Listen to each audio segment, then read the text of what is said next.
Wow, bad news for Terence "Bud" Crawford. You will never believe the names on the short list to face him next. Looks like Errol Spence may have just got the last laugh. You won't believe what Bob Arum says. Stay tuned to this video. We'll discuss it right here. What up, Fight World? It's your boy Ego, and I'm back with some more boxing. Make sure you smash the like button. Also, subscribe to my channel. Listen, guys, we're trying to hit our numbers. Subscribe to the channel if you love what I'm doing. All things boxing, some UFC. I give you guys the sweet science in its purest form. Some opinions, thoughts, pre and post fight breakdowns. I do watch parties, live streams. It's a great time. Click the join button to become a channel member.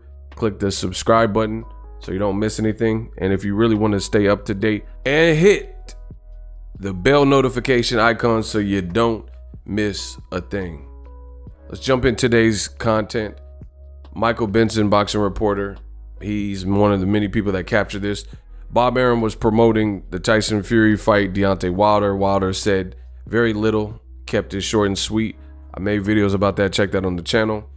Bob Arum has told reporters that Terence Crawford's next fight could be against a fighter moving up from super lightweight named Regis Prograis, Jose Ramirez, or Jose Zepada. Those are all possibilities named by yours truly, Bob Arum.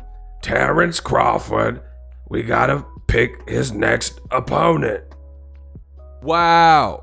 This is one of the people that Bob Arum is saying Terence "Bud" Crawford could fight next. Now, for starters, one bad news for Terence Crawford is he said he was the A side over Errol Spence Jr. At this point, based on the business dealings, the way his career has been managed, the politics, whatever you want to label it is, he's not the A side. Errol Spence didn't say anything, got in a car wreck, had a great performance against Danny Garcia, comes back, gets Manny Pacquiao.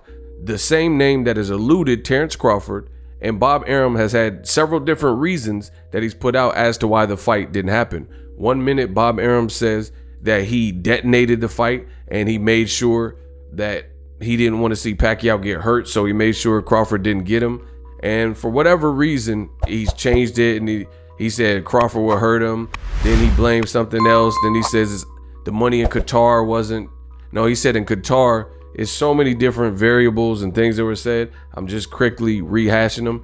He says in Qatar, the pandemic was the cause. Then they said that Crawford was going to fight against Manny. I want to something my promoter.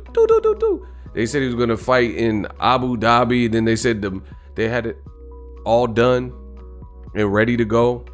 And then they changed it and said the money wasn't there. So it's just like, it's nonstop. At the end of the day, people know the fight didn't happen. That's it.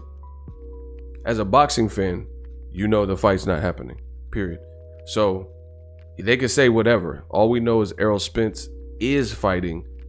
And those are the two names that Terence Crawford said that he wanted. So this is a bad look. Jose Zepada, Regis Prograis, or Jose Ramirez. So first off, Regis Prograis, Jose Ramirez, they're good fighters. But they were talking about Josh Taylor, who just became undisputed. Crawford was undisputed before Josh Taylor, and Usyk.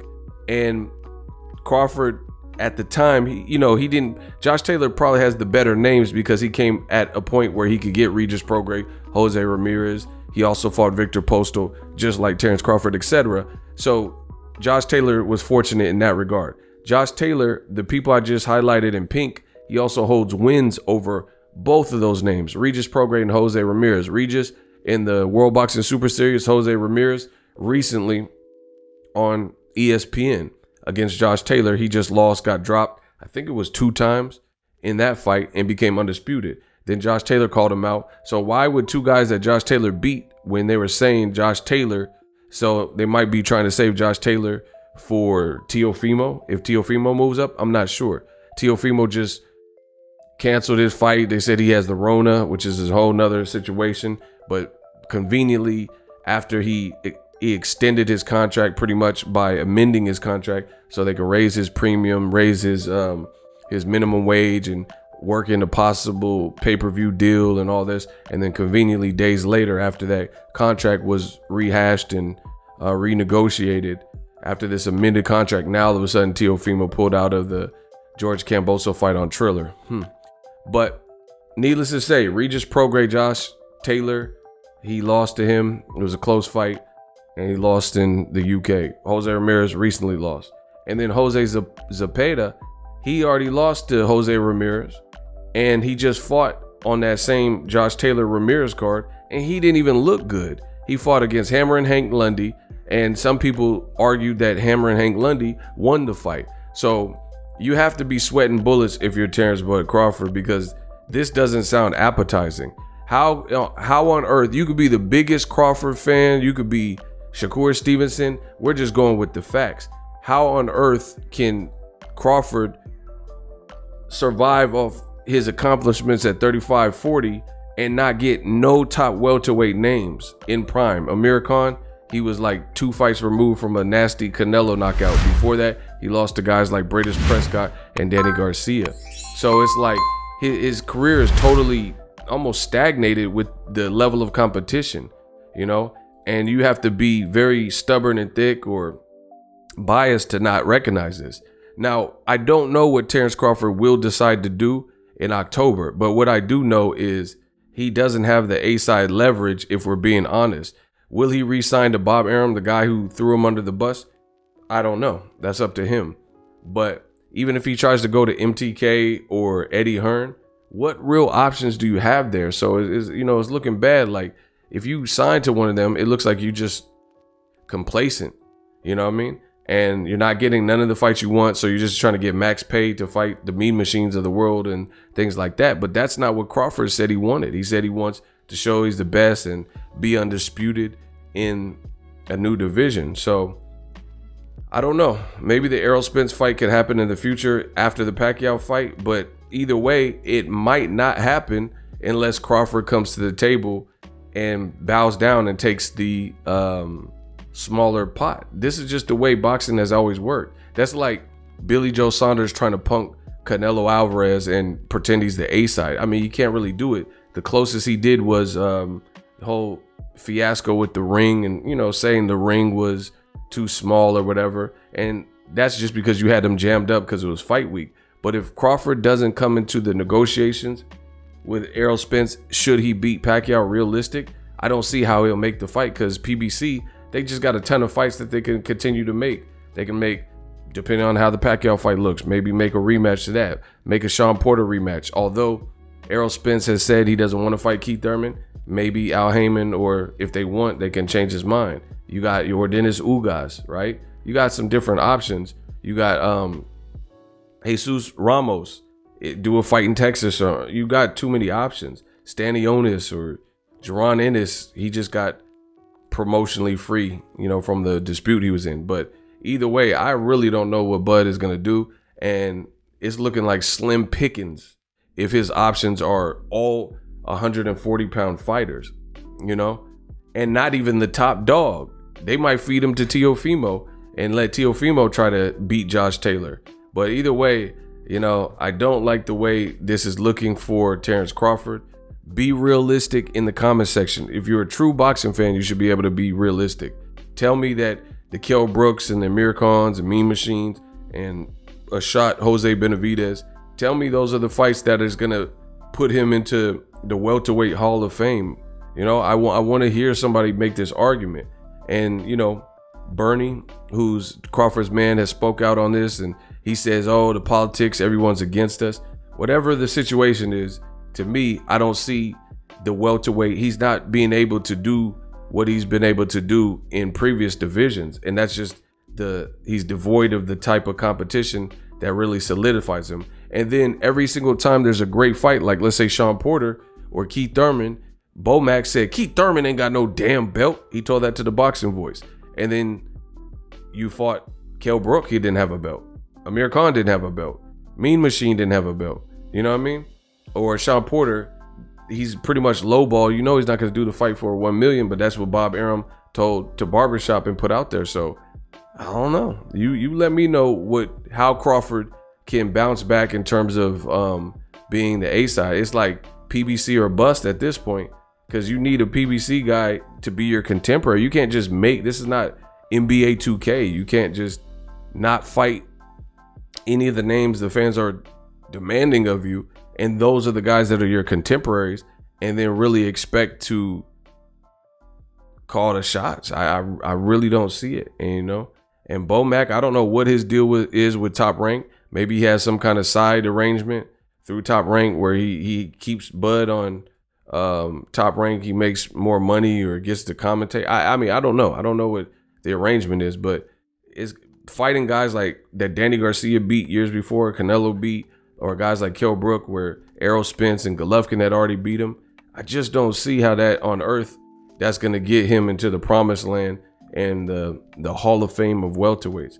And this should be a telltale sign that Crawford should be looking at different options. Like, he literally just fought Hank Lundy and looked bad. Like, you can look up the fight and watch it. Jose Zepada, so he lost both of his losses. So Jose Ramirez beat him. It was a little bit controversial. And then he had a fight of the year with Ivan Baranchuk at 140 and then knocked him out, but he got dropped and they was dropping each other a gang of times. And then he looked bad with hammering Hank Lundy. How is he even in the conversation? So we'll see what Crawford decides. It's going to be a lot of eyes. I can't wait. Can't wait for the day we all read the news and see what Crawford decided, because at this point, with these options, 140ers, I just don't see how he gets it. Even like Regis, PROGRAIS, even Josh Taylor. Like, even if you fight Josh Taylor, he's undisputed, but it's a whole new weight category. Meanwhile, these two you see on the screen are fighting each other. Manny Pacquiao and Errol Spence. I don't see how Crawford's going to catch up. If you guys, unbiased and objective, tell me how Crawford bounces back from not getting any of the fights he wants, not getting even a Keith Thurman, Sean Porter, or other respected names, and somehow is going to emerge. Like, you have to understand, skills pay the bills. That's great, but that doesn't mean anything in terms of the A side leverage and how these deals work in A side. Like, there's guys that might be able to beat Canelo. He's a skilled fighter, but there's guys that might be able to beat him. But he's the A side, so we don't know until he gives them the opportunity. Till he fights Caleb Plant, fights Jamal Charlo, fights against David Benavidez. So he can have the pound for pound Rona mask and stuff like that, and all the accomplishments, be on the ESPN pound for pound list.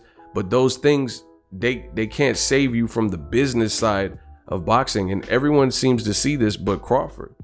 Deontay Wilder just recently said he should have got away from the Bob Arum Top Rank situation for years.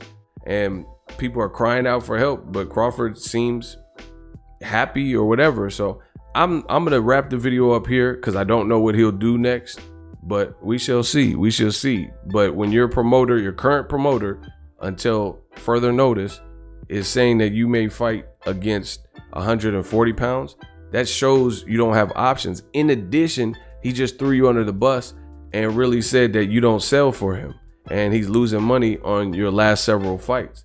And he's been saying this, and that doesn't really do good for your brand, especially trying to win the leverage war with Errol Spence, who's about to fight Pacquiao, and they're about to add the WBA belt back to the equation and make Pacquiao back the super champion. Tell me how Crawford, it's like a certain games, it's like football. If somebody has 7 on the board and the other team has 56 and it's the fourth quarter and there's only 2 minutes left and they have no timeouts, it's like, that's game. And the other team has the ball, possession of the ball, and they keep snapping and spiking the ball further, burning up the clock. The 2 minute bell has, the 2 minute warning has elapsed. You have no timeout. It's game, bro. There's nothing you could do. There's no way you can regain the lead if you're down by that much with so little time, no timeouts, unless like 1,000 wrong things happen, which is highly improbable. That's a crazy picture. I don't know. And then they set Crawford up for failure with putting this fight on pay-per-view and the Postal fight. The Postal fight was at least good that people wanted to see, but putting this on pay-per-view, you knew it wasn't going to do numbers. You know what I mean? So, Crawford is being set up for failure. Zepada, he looked horrible Jose Ramirez is coming off a loss. Nothing in that short list even said Josh Taylor. Good luck. I'm done talking about it. Drop your thoughts in the comment section. Use my link in the description. Subscribe to my channel. Use my link in the description to get TUBEBUDDY. TUBEBUDDY is an awesome browser extension to help you level up your YouTube content. I've been using it for years. It can help you too. Click the link in the description and sign up for TUBEBUDDY. Glad to be on board as a partner. Use that link. Let me know how Crawford bounces back from this, because I don't see it. The list of names from Bob Arum, it sound horrible. And what I've seen from Bob Arum in the past is when he has this short list of 3 to 5 names and then a couple of them are better, it's always the worst person. Like he'll be like, oh, Manny Pacquiao. I'm talking about years ago before Pacquiao fought these people. He'd be like, Pacquiao could fight Keith Thurman. He could fight Lucas Matisse, Broner, Danny Garcia, or Tim Bradley 3. And then people are down for all 4 of the matches, all the PBC guys and the Matisse, and then he ends up fighting Bradley 3. So, I mean, you can't do these old tricks in the era of digital mob. Drop your thoughts in the comment section. I promise we working.